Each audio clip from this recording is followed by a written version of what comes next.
Welcome to the Brand Currency Podcast, where we break down branding and design in a way that actually makes sense for your business. My name is Charles McGill. I'm your host, and I'm joined by my lovely co-host. Hi, I'm Jonsi McGill, Charles's partner in life and partner in business. So today we're going to talk about one of the biggest reasons why people buy: brand trust. That's what it is, trust. What do you think about that, babe? Man, I think that a lot of people really don't understand the depth of trust. They don't understand how trust correlates with, their brand. And also their buying decisions. Yes. So we're going to get into this. And I want you to think about this, guys. Like, think about how many times you've bought something just because it was familiar to you, right? Mm-hmm. How many times have you tried that new flavor of soda, just because it already had the brand that you already recognize? I can tell you, like, personally, I love ginger ale. I love ginger ale. Right? You were a ginger ale king, yes. What'd you say? The ginger ale king. Amen, right? So we got Canada Dry. I love Canada Dry. And Canada Dry decided to come out with all these different flavors. They came out with what? Cherry, blackberry. I love the cranberry one. Cranberry. They get all these different ones. And guess what? Guess who was willing to try every single one? Right? The ginger ale king. The ginger ale king, because I trust the brand, right? It's familiar to me. How many times have you guys been in that situation where you decided to try something new just because it was familiar to you, mm-hmm. right? And the thing about it is, it could be anything. It could be laundry detergent. It could be water bottles. It could be anything, any brand that you're familiar with. You're willing to give it a shot because, you're like, hey, I already trust this brand. And here's the thing. That's not a coincidence. It's the psychology, the brand psychology at work.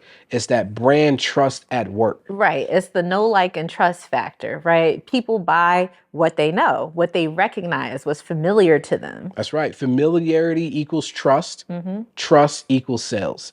That's how that works, right? Think about like brands like Nike, right? Nike makes shoes, right? However, if you see a Nike brand on a t-shirt, are you blinking twice about whether or not that shirt is probably quality? No, the dry fit and all that stuff. You're going to buy the dry fit. You're going to get the hoodie. You're going to get the shorts, right? Mm-hmm. Because you already trust the brand. You the shoes is good. So you're like, this other thing might as well be good, right? McDonald's, what do they sell? They sell burgers and fries last time I checked, right? I think they still do. They do, right? But let them come out with an apple pie or some cream-filled whatever. You're going to try that joint, right? Like the pumpkin cream spice pie joint, right?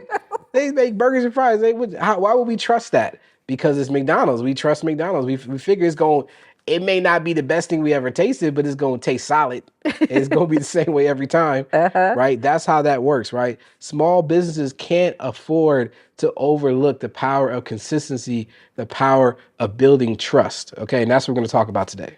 So we've all seen it, right? These brands that just come out of nowhere and just take over. Mm-hmm. So what's really happening behind these brands that just like step on the scene and just dominate instantly? Yeah, I think a brand, for example, that I think of is like Liquid Death. You familiar with that brand, babe? Yeah, the water. Yeah, the water. I didn't even know it was water at first. Didn't know it was water.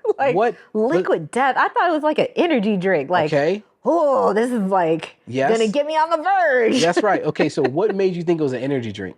Just because of the way the can looked. Like it looked, like when I think of like Monster, it has like those monster claws. Yep. It's like intense. That's right. Aggressive. Yes, the aggressive font. The aggressive font. Yeah.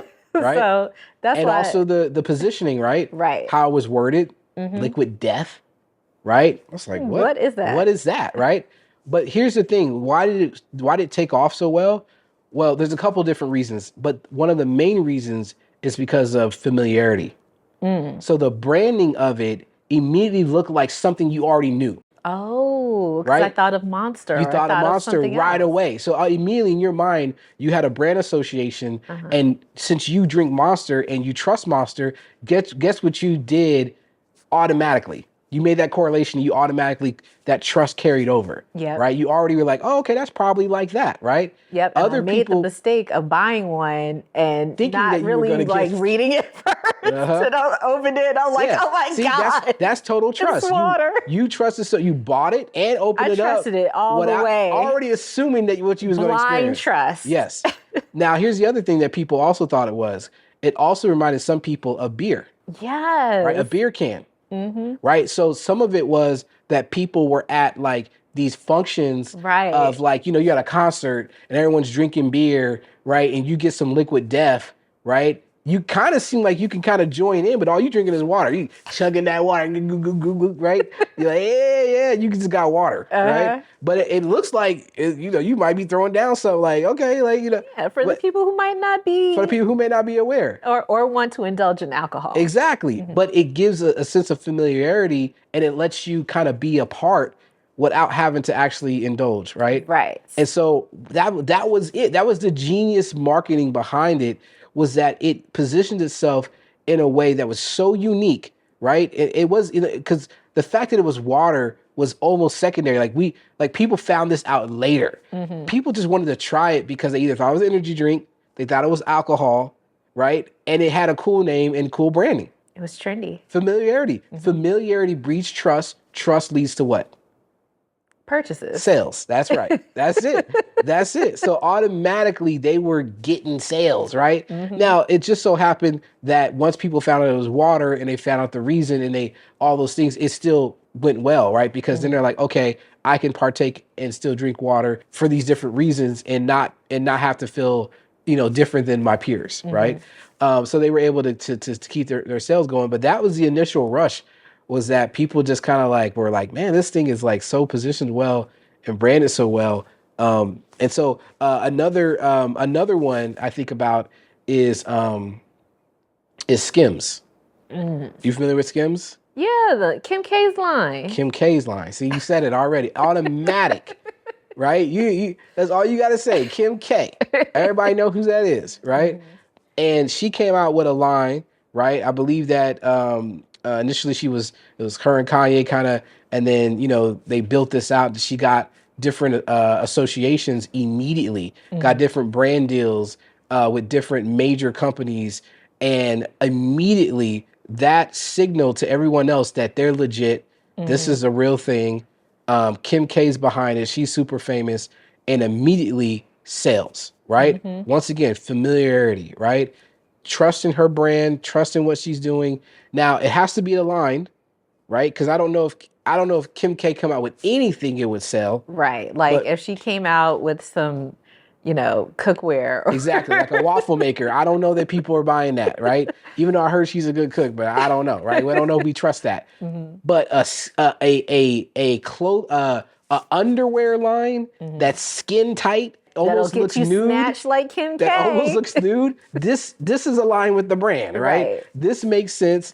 She probably knows something about wearing that type of stuff that, you know, would appeal to people. So people trust it right away. It was alignment. It made sense. And that is part of the psychology around brand trust that she immediately leveraged and was able to get sales, right? Does that make sense? Makes a whole lot of sense. Yeah. I mean, she put her credibility on the line, you know, for this brand. Yeah. You know, she put her own personal brand That's right. behind this physical product. Yes. So I love that you said that, because part of the marketing psychology of like why people trust like big brands is because there's a lot at stake, right? So people think through it. They're like, hold on, if she's going to endorse it, right? Likely it means what? It's legit, right? Because her own personal brand's at stake. Now that may not always be the case. It may not mean that it actually is a good product, but we factor that in as consumers to say who's associated with this, right? And would they stake their own personal brand on this? And if they do, then that means it's credible. We see that even on a smaller scale with small business, right? The power of word of mouth, right? How many times do we buy something because someone recommended it to us? We All going the through that time. right now in terms of we didn't buy something, but I tell you what, there's one show right now that you keep trying to get me to watch. And I promise you, Everybody keeps talking about it. Like, you got to watch this show. word of mouth, it's powerful. Got me thinking this show is the best show ever. And instantly, every time I put it on without fail, you fall asleep. Man, nap time. I can't stay awake for not one episode. I promise you, that thing is so sleepy to me. We've tried to watch it 4 times. 4 different times. Had the best nap ever. I'm telling you, this thing, the show is called Paradise. And this is no shade to the actual show. Because I hear it's a really great show, and I'm sure it is. I enjoy it. I'm sure it is. For whatever reason with me, I can't get through it. And I go to sleep every single time. And I just said, at this point, Jonsi, just go ahead and tell me what it's about.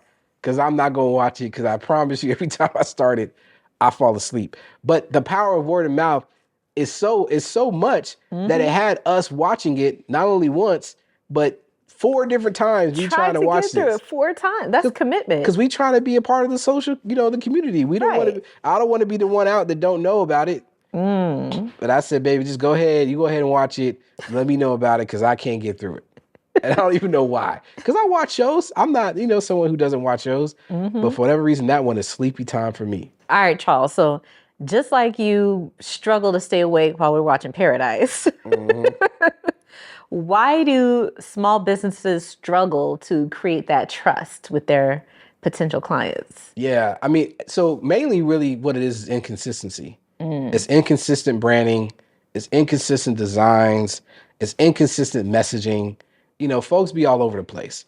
Sometimes, in terms of what they offer, they offering you 12 different things. They got 2 master classes, a course, all these different offers, different things. They may got just the branding is inconsistent. Like they have website that was done 8 years ago and a new one and different colors. And, it looks a hot mess. So altogether, it doesn't look cohesive. So it really doesn't give people the opportunity to trust it because it's inconsistent. Think about if you met someone and you're just trying to build a relationship with them and they tell you 3, 4, 5 different jobs they got, and then they tell you their life story and they start the story one time 2 years ago, and then they start the story again 10 years ago, then 30 years ago, and they all different. It's like, you may be telling the truth, but I'm just like, I don't get it. Right? Like so, different versions of the same story. Kind of, that sounds confusing. It's like, I thought you worked at Walmart and then, never mind. So that kind of stuff, right? Also, when it comes to actually like your brand and how it shows up online, honestly, like, having a poorly designed website, having poorly designed poor designs, right? Not having your branding assets be, professionally done. They seem outdated. They're lacking, it's not giving what it's supposed to give, right? Like say you got a website, this happens a lot too. You are, a Black business owner and you serve mainly Black people and you go to your website and it's got a whole bunch of generic stock images of white folk in business suits. Like what? I don't think the audience will connect with that. And the thing is, may or may not. They may or may not. Like I'm not saying you don't not go get sales, but it's going to be a little confusing. There's going to be a little apprehension because people will look at that and be like, "Is this really for me? Is this me or is this your site? Is this the wrong site? Did I go to the right site? Because I don't even see your face. I see just all these generic images, and I'm confused. Right? Stuff like that. I would say, people not showing up consistently online, not showing up for their brand, not showing up. Either that be their social media, ads, they don't have a presence really online. All of these things signal to the consumer or the person that's potentially trying to do business with them that they may not be able to trust them, right? Now, whether or not that's true or not, it's a different story. We're just talking about how it looks. Visually, you're inconsistent, poor designs, you're not showing up, you're kind of here and there, your offers are all over the place. Then there's a lot of, distrust that happens then. Yeah, because people think like, if I build it, people will just automatically find me. If I just put something out there, people will just automatically like it. Like, if you build it, they will come. Yes, they do think that, right? They often think that, all you need to do is just put it out there and then the money's going to flow, right? I got my website. Okay. Hey, everybody, I got a website up. You can now all pay me, right? everyone just come running to my to my pay link, right? Not understanding that there's a whole psychology around why people buy in the first place. The emotional decision that they have, the trust that they have to have, how many interactions and touch points they have to have with your brand before they commit to selling. Like you are to commit to buying. Like there's all this stuff that needs to happen before people come to the buying decision. And you have to be aware of that and curate that experience so that people will buy from you, right? You can't just be out here just putting anything out there and hoping for the best. You got to make sure you're intentional and make sure that you're intentionally building that trust so that people will eventually purchase your product or service. So if you want a brand that attracts people, stay tuned for a message from our sponsor. Your online presence may be holding you back, but we can fix that. Entrepreneurs, coaches, speakers, be honest. Are you proud of your website, or do you cringe every time someone asks you for your link? Here's the deal. You don't need to gamble on a full redesign. With Panda Commission's Divine Redesign Movement, you get a pro-level website or funnel mockup for just $100, risk-free. We're talking expert design, not run-of-the-mill templates that everyone else is using. In less than a week, you'll have a high-converting, premium look for your brand. Love it? Move forward with a full redesign. Don't walk away, no pressure. Spots are limited, and your next client is judging your website right now. Don't let bad design cost you business. Your digital breakthrough is just one redesign away. Lock in your $100 mockup today at mydivineredesign.com. Panda Commission, premium design for your business at every stage. All right, so how do you build brand trust, right? Especially as a small business owner. What are some of the things that you need to do? Yeah, well, I mean, the trust building strategies that you need to explore and really, really like grasp as a business owner is consistency in your branding and your design, and also your messaging. You gotta show up in the same way across all mediums, all platforms, same colors, same fonts, same logo, pretty much the same look and feel for your design so people can start to build that know, like, and trust. Think about it when, if you're trying to start your own burger joint and now you have, immediately you're competing against anywhere from McDonald's and In-N-Out Burger to all these different ones, right? In order for you to like get on the scene and, actually be something that people might find credible, you have to at least launch something that not only looks familiar in terms of like how they position themselves and how they're branded, but also if you're a franchise, people would need to be able to see you in different cities and go, they're the same, right? I think about Raising Cane's. So like when Raising Cane's came to Sacramento at the time, we were living in Sacramento, when we first discovered it, we had never heard of it. Right. No idea. Had no idea what it was, and never heard of it. It kind of sounded like a barbecue joint to me. I was expecting barbecue. I had no clue. I didn't Raising Cane's. What's cane? Like, I had no clue what it was. Like, literally no clue. I did see the chicken, and I was like, okay, it's a chicken spot, but still not even understanding what it was. What I did notice was how they built it. Like, they started to build it, and they built it in a certain way that looked very familiar. It looked very similar to like the In-N-Out Burger that was around. And I was like, oh, they're kind of building in a similar way. They already made this like the line and the, like the lanes for you to, come and get it. And they already assumed that there was going to be long lines.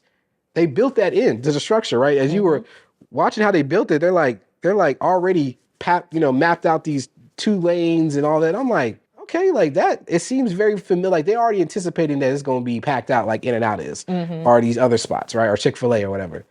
And so that was interesting. And then I had never heard of it, but then when I looked it up and Googled it, I saw the website, brand, very prominent.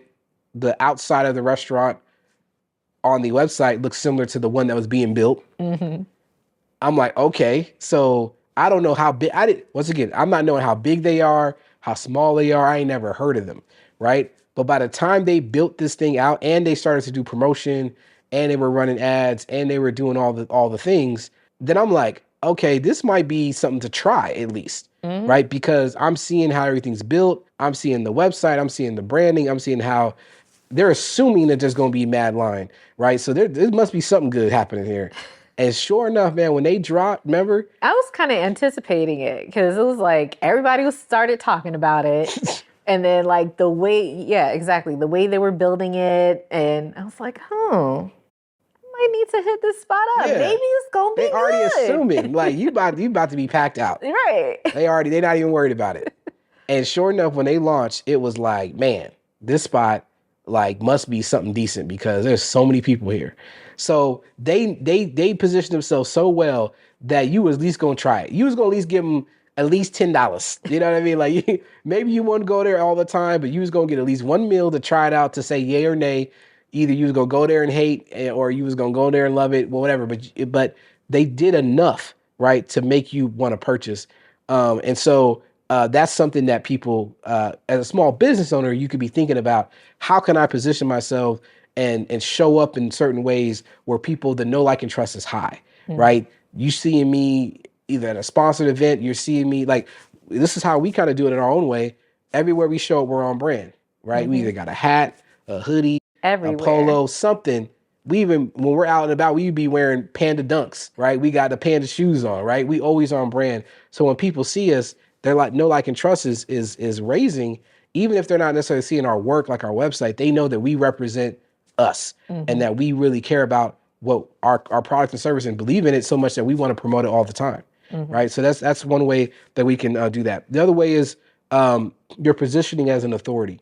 So when you're talking about like a personal brand or even like your business brand, there's different ways that you can, kind of, become a thought leader through either podcasts, through interviews, through social media, doing content that shows off who you are and what you're about. That builds that trust, right? Where people can have something to binge, right? Sharing your expertise, not just selling people all the time, but actually sharing what you know. People come and they watch 2, 3, 4, 5 different reels. They're like, this person is kind of dope. They become attracted to your brand messaging. That's right. And what you're about, right? Even if you're not selling it to them, they're just like, it seems like somebody I want to rock with, somebody I want to listen to. I might want to follow them and get more of this stuff, right? So all that stuff, you can actually be intentional around providing that kind of value so people can start to build that trust, right, with you without trying to sell them. Another way to do it, another powerful way is social proof, right? Testimonials. If you got lots of testimonials, you got a lot of people who will say, hey, these people are the truth, show them, right? That's one thing we did. I remember we were sitting on over 40 video testimonials, over 40, y'all. We were sitting on over 40 video testimonials, and they were just sitting on our Google Drive, doing nothing. And I remember, thank you to my wife, I'm gonna go ahead and speak the truth. She was like, Charles, we need to get them out there. Everybody needs to see how many people have given us testimonials, and we need to put it out there. And how we help them, because they, they're all different people and they have different stories of how they interacted with our brand, how, different things that we've created for them and the different launches and, the different ways they wanted to position themselves. Yep. And I was concerned about like how it's going to be presented and, the grid and how it looked, and if we had the thumbnails together and all that. He was like, man, just put it out there. Put it out there. And like I said, there's sometimes where putting it out there may be detrimental because you didn't do it the right way. And there's sometimes where you just need to do it right and not worry about being perfect. I was too stuck on perfect, but between us two, we figured out a way to do it right, which was just to put it out there, make sure we obviously edit it the right way, but we were able to put it out there. And I just really literally just dumped them like on our IG, not a whole strategy around just other than just to put it out there. And sure enough, after doing that, we had people that went and watched the majority of them. They binge watched the testimonials. And then did what? What did they do right after? And then they signed right up. Absolutely. And so now we use it as a tool, as a marketing strategy when we're talking with people and doing discovery calls. We're like, hey, if you ain't gotta trust what we saying. Just go watch the 40 video testimonials on IG. Just go scroll through those testimonials and you'll see what we're about. And people really do. And they're like pleasantly surprised because they're like, wow, because that's not common that people have that many. And so, but to the point of building trust, if you only got 2, you only got 3, make sure you show them, right? Make sure that you get those testimonials. Try to get video testimonials. Sometimes written, is cool and people allow you to use their name and their face. But if you got testimonials, only say the first name or only the first initial and there's no picture, it looks less credible, right? Looks like you kind of might have written that yourself. Or if you're using, the client's name and then a stock photo. Yeah. Don't do that. Exactly. There's certain Don't do ways you can show the social proof where it don't look like actual proof. Look like you might be trying to scam somebody, right? So we would say make sure you use the people, make sure you get the permission, and make sure it's real. The other thing too, I would say to build trust is your professional presentation. Make sure all your branding assets, no matter where they look, social media, your press kit, your one sheet, your website, your funnel, your letterhead, your business card, your retractable banner, your flyers, your email your graphics, t-shirt, your merch. It don't matter. You show up looking the way you're supposed to look, like you are professional and everything is cohesive, it automatically builds trust. People start thinking, oh, this is a brand that I can rock with. They done got all the stuff together, right? And so likely whatever they're going to deliver to me is going to be just as good, the quality that I'm seeing from everything else. That's the way it works. Right, because when you're building out all these different assets and everything, you should be thinking about the long-term play for your brand, right? Absolutely. I mean, well, think about these brands that we trust now. Were they overnight successes? Like, did McDonald's just come out of nowhere? Or have we been seeing this McDonald's since we were kids? Right. Right. We knew about McDonald's. We was eating McDonald's back when we was kids, right? We knew about the cheeseburger and chicken nuggets and all that stuff and the fries, right? They got the best fries ever, right? And then when we had kids, what happened? They like those. It just fell right into it, right? You can go to any school, any elementary school right now in America and ask them what they want to eat.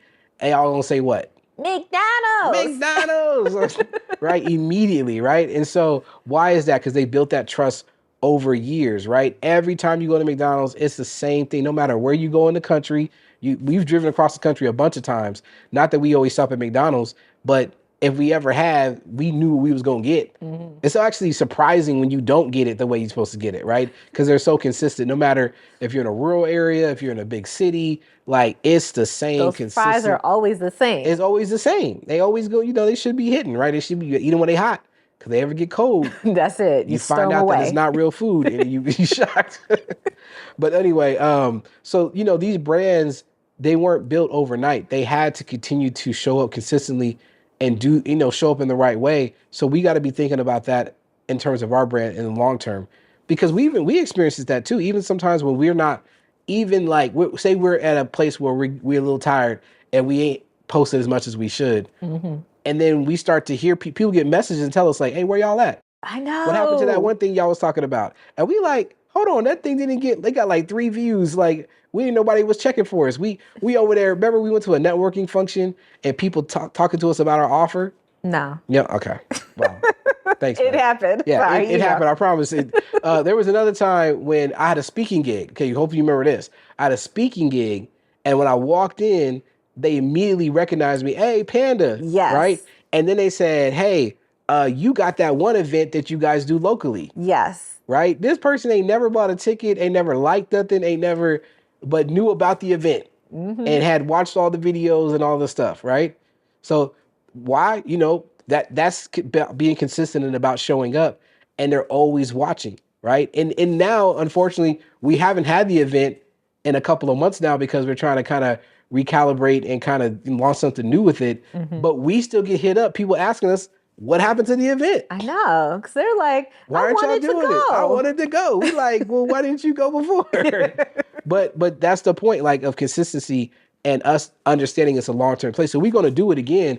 And also people. We got to do it for the people. We got to do it for the people because the people count on us. Right. And so that's the message to you. You got to know that people are still looking, even though they may not be buying right now, they're still looking. We just had somebody recently who told us, I remember this call, they said they've been looking at us for the last 2 years. Wow. And they're just now ready to start signing up with us. Wow. They've been looking for 2 years. They've been following our brand. That's that long-term play. There it is. So period, point blank, people buy from brands they recognize, right? Like if they don't know you, they're not going to trust you. That's what it is, right? They gotta recognize it. They gotta see it repeatedly over and over again so they can build that trust. and eventually make that purchase. The consistency is what builds the trust, right? If you're wondering what it is, what's the secret sauce? Like, how do you get people to trust you? You got to show up for them, right? I talk about that chair in the middle of the room, right? You got that chair in the middle of this empty room and you need a place to sit. You gonna go try the chair out, right? That's the first. You're not gonna sit on the floor. You're not gonna sit on the floor, right? Because you could sit against the walls of the floor. No, you gonna sit on that chair, right? Because why? Because you already assume it's gonna hold your weight. You already assume it's probably, structured well, because it got four legs. And even if you don't even know if they're screwed on correctly, you don't know. But you trust it because you've had that experience over and over again through your life with chairs that they work. So that's what it is. So it's the consistency. That is what builds the trust. If your brand is looking different, if you're giving people different experiences with your brand in different places, that's where trust decreases and they're less likely to purchase. Also, you got to make sure you position yourself as an authority. You got to have that social proof. You got to provide that value so people can know who you are. You got to make sure that you're showing up with high quality branding, high quality design. Why do I say that? Because it helps establish your credibility. What I mean by high quality is that it's hitting the target, it's intentional. Once again, not that it's fancy. Stop thinking it's fancy. Stop thinking I'm saying it's got to be wrapped in gold and sprinkles, and it don't. I'm saying that it's intentional. High quality means it's intentional. The strategy behind it is hitting the target. You show up that way for people consistently. That's how you build the trust. That's how you get to the sales. So if you're serious about building a brand that people trust and want to buy from, hit us up at Panda Commission. We'll make sure your brand matches your expertise. Yep. And if you've enjoyed this episode and you got lots of value from it, please share it with someone. And also, if you don't mind, please leave us a comment. We'd love to hear about, how you build trust with your brand. Do you feel like your brand is trustworthy, or do you feel like you got some work to do? What things are you trying? What things have you tried? What things do you want to try? We want to know. Leave it in the comments. We'd love to hear from you. Also, please follow us on Instagram, on Facebook, and on YouTube. You can find us just by typing Panda Commission. We're right there for you on all those platforms. We love to see you. We love to engage and hear your story. If your brand looks cheap, people will assume your business is too. Coaches, speakers, small business owners, be honest. Does your brand look like the premium high-value business you say it is? Or does it scream, I did it myself, but this ain't my ministry? Listen, a powerful brand isn't just designed, it's built with intention. And if your brand looks basic, don't expect premium clients. That's where Panda Commission comes in. We take care of all your design needs, websites, funnels, and graphics.